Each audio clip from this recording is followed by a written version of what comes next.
Hello everyone, welcome to our online learning centre. Online learning সেন্টারের পক্ষ থেকে আমি আকাশ বিশ্বাস আপনাদের সবাইকে স্বাগতম জানাচ্ছি আমাদের একটি নতুন ইংলিশ ভিডিওতে। এই ভিডিওতে আমি আলোচনা করার চেষ্টা করব শিক্ষক এবং ছাত্রছাত্রীর মধ্যে যে কথোপকথন হয় সেই কথোপকথন ইংরেজিতে আমরা ট্রান্সলেট করব, বাংলা থেকে ইংরেজিতে এবং ইংরেজি থেকে বাংলাতে ট্রান্সলেট করব, সম্পূর্ণ বিষয়টি ক্লিয়ার করে দেব। এবং আমি আশা করি এই ভিডিও দেখার পর আপনাদের মনের মধ্যে আর কোনো ডাউট থাকবে না যে ছাত্রছাত্রী শিক্ষকের মধ্যে কীরকম কথোপকথন হয়। Student teacher conversation on exam preparation. তো এক নম্বরে আমরা দেখতে পাচ্ছি এখানে লেখা আছে, student good morning sir, I wanted to talk to you about the upcoming exam. Student বলছে শিক্ষককে, গুড মর্নিং স্যার, শুভ সকাল স্যার, I wanted to talk to you about the upcoming exam.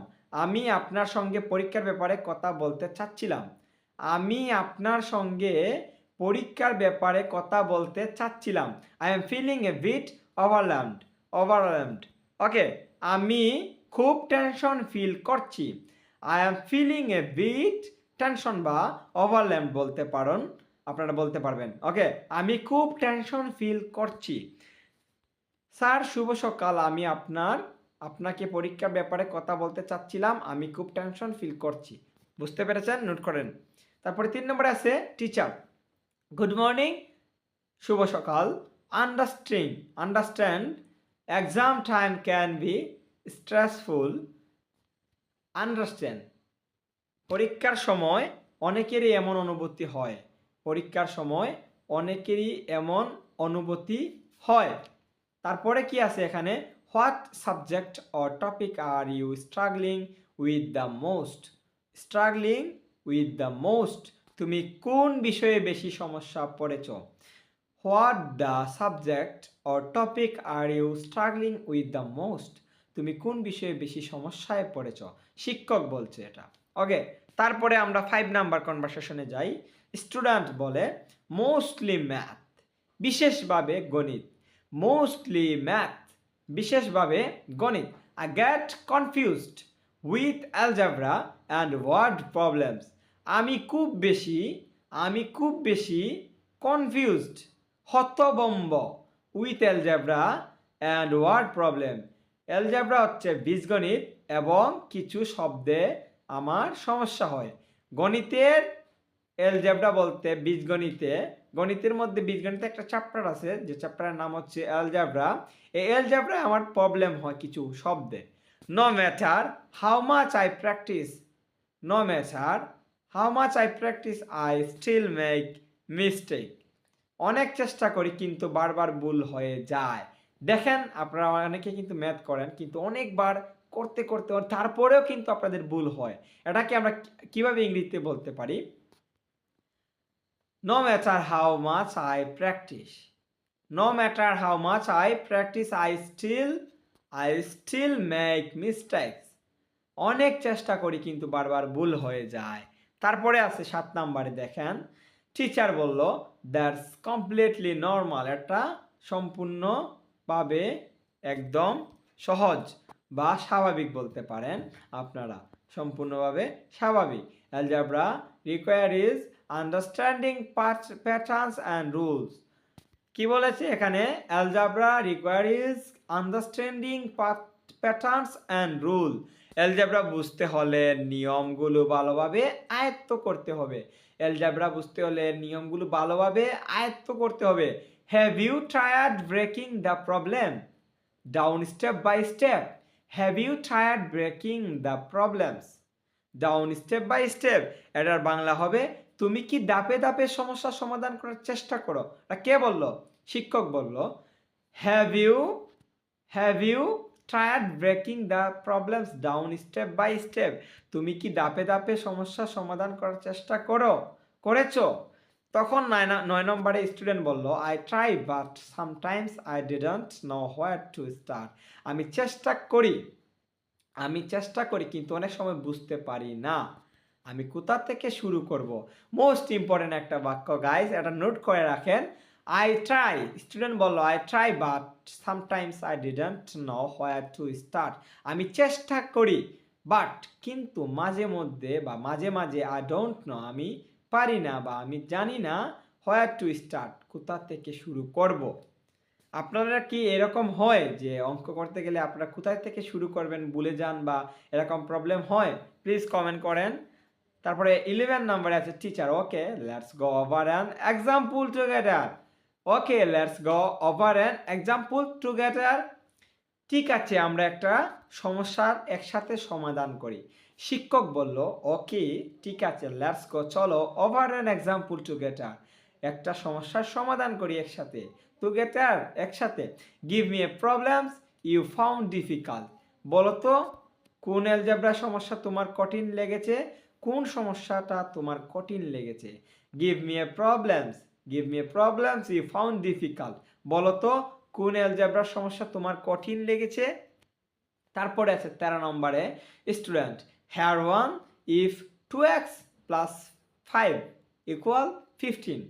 Student এটা কিন্তু কোয়েকশন করেছে গাইস, এটা কিন্তু আপনাদের বুঝতে একটু অসুবিধা হবে। এটা কিন্তু একটা অ্যালজেব্রা বা বীজগণিতিক একটা কোয়েকশন। হেয়ার ওয়ান, এখানে যেমন এইটা, এখানে বা যেমন এইটা, ইফ যদি 2x প্লাস 5 ইকুয়াল 15 হয়, যদি 2x প্লাস 5 ইকুয়াল 15 হয়, what is the value of x? X এর মান কত?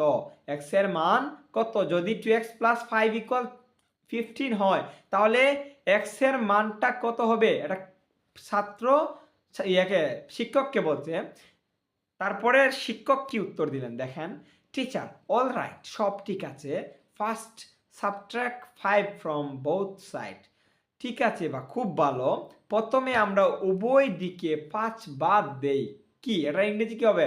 First subtract, subtract from 5 from both side, দুই দিকে বা উভয় দিকে আমরা 5 বাদ দেই।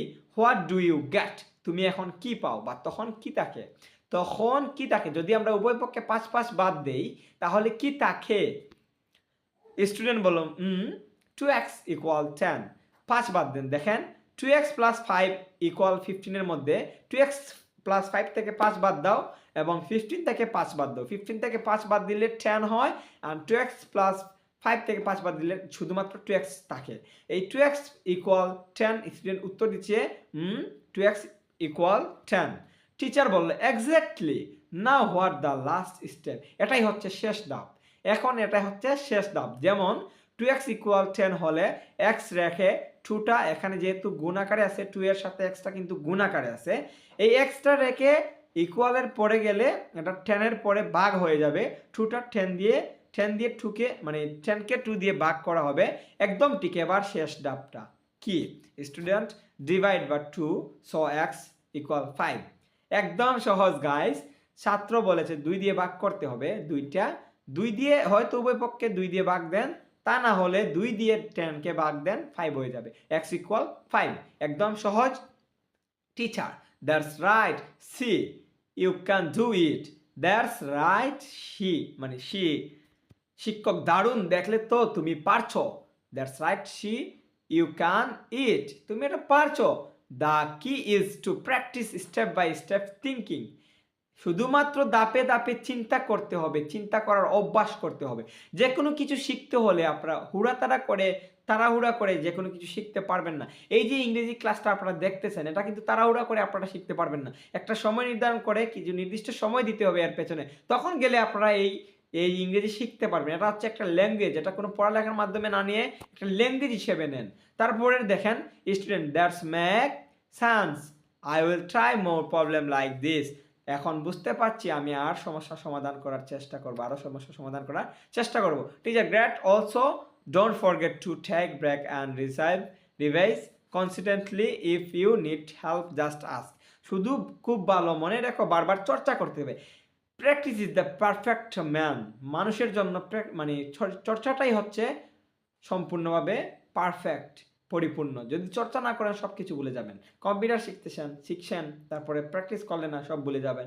পড়ালেখা শিখেছেন, ইংরেজি শিখেছেন, প্র্যাকটিস করতেছেন না, সব ভুলে যাবেন। সব কিছু গুলিয়ে ফেলবেন। একটা স্কিল, কাজ শিখেছেন, সেই কাজটা প্র্যাকটিস করতেছেন না, সেটাও ভুলে যাবেন। তো লাস্ট 29 নাম্বার আছে, থ্যাংক ইউ স্যার। লাস্টে বলেছে থ্যাংক ইউ, ধন্যবাদ, I feel a little more confident now. এখন একটু আত্মবিশ্বাস পাচ্ছি। স্যার অঙ্কটার সমাধান করে দেওয়ার পর একটা আত্মবিশ্বাস পাচ্ছে। 31 নম্বরে আছে, teacher, you are welcome, keep practicing and you will do well. তোমাকে স্বাগতম, চেষ্টা চালিয়ে যাও, তুমি অবশ্যই ভালো করবে। তোমাকে স্বাগতম, চেষ্টা চালিয়ে যাও, তুমি অবশ্যই ভালো করবে। তো ভিডিওটি ভালো লাগলে অবশ্যই লাইক, কমেন্ট, শেয়ার করবেন। আর যদি আমাদের অনলাইন লার্নিং সেন্টারে নতুন হয়ে থাকেন, এই আকাশ ভাই পক্ষ থেকে আপনারা প্লিজ চ্যানেলটিকে সাবস্ক্রাইব করে বেল আইকনটি ক্লিক করে দেন। তাহলে নিত্য নতুন যে ভিডিওগুলো আমরা আপলোড করি সেই ভিডিওগুলো আপনারা তাড়াতাড়ি নোটিফিকেশনের মধ্যে পেয়ে যাবেন। ধন্যবাদ সবাইকে। Good night.